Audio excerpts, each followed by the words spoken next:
from Washington, this is VOA News. Ukraine and Russia reportedly reach an energy deal. Nigeria and Boko Haram to discuss the release of kidnapped girls. I'm Vincent Bruce reporting from Washington.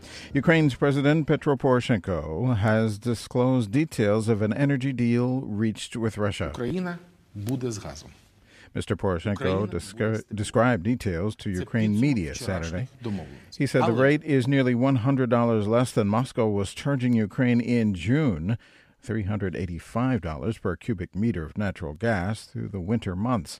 However, Mr. Poroshenko said the agreement, ratified Friday at a Russia-Europe summit, is only in place until March 31st, 2015. He also said his cash-strapped government may need international help to pay its gas bills.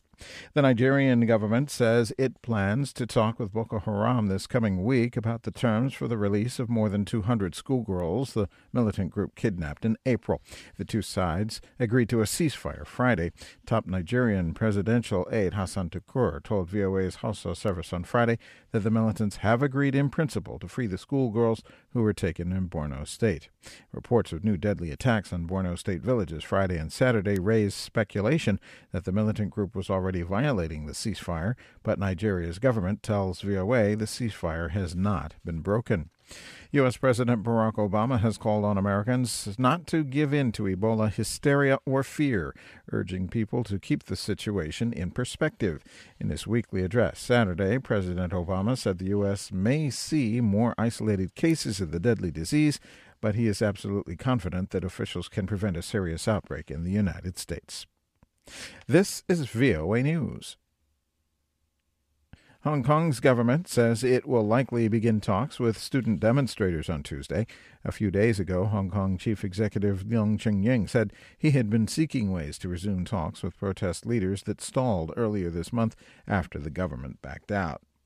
Iraqi lawmakers have approved the critical security posts of Defense Minister and Interior Minister in Prime Minister Haider al-Abadi's government, completing the formation of a new cabinet amid the fight against the Islamic State group. Parliament Saturday voted in Khaled al-Obeidi, a Sunni lawmaker from the northern city of Mosul, as the new defense minister.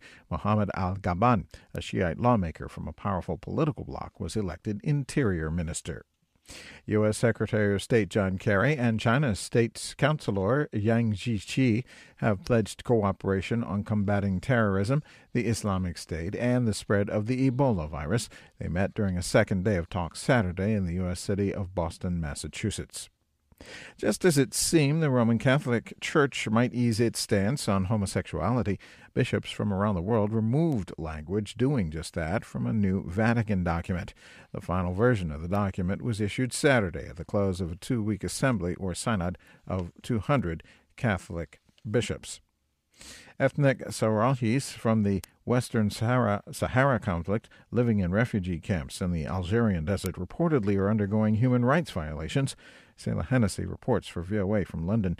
Human Rights Watch says the United Nations must do more to monitor human rights at the camps. Human Rights Watch researchers say during their 2-week visit to the camps, they did find evidence of some abuse, but that there's been an exaggeration by some parties. In fact, they're able to leave if they so wish. Eric Goldstein spoke to VOA from Algiers. So it's not true that these falsifiers simply prevents them from leaving. Nonetheless, Goldstein says human rights in the camps need to be regularly observed.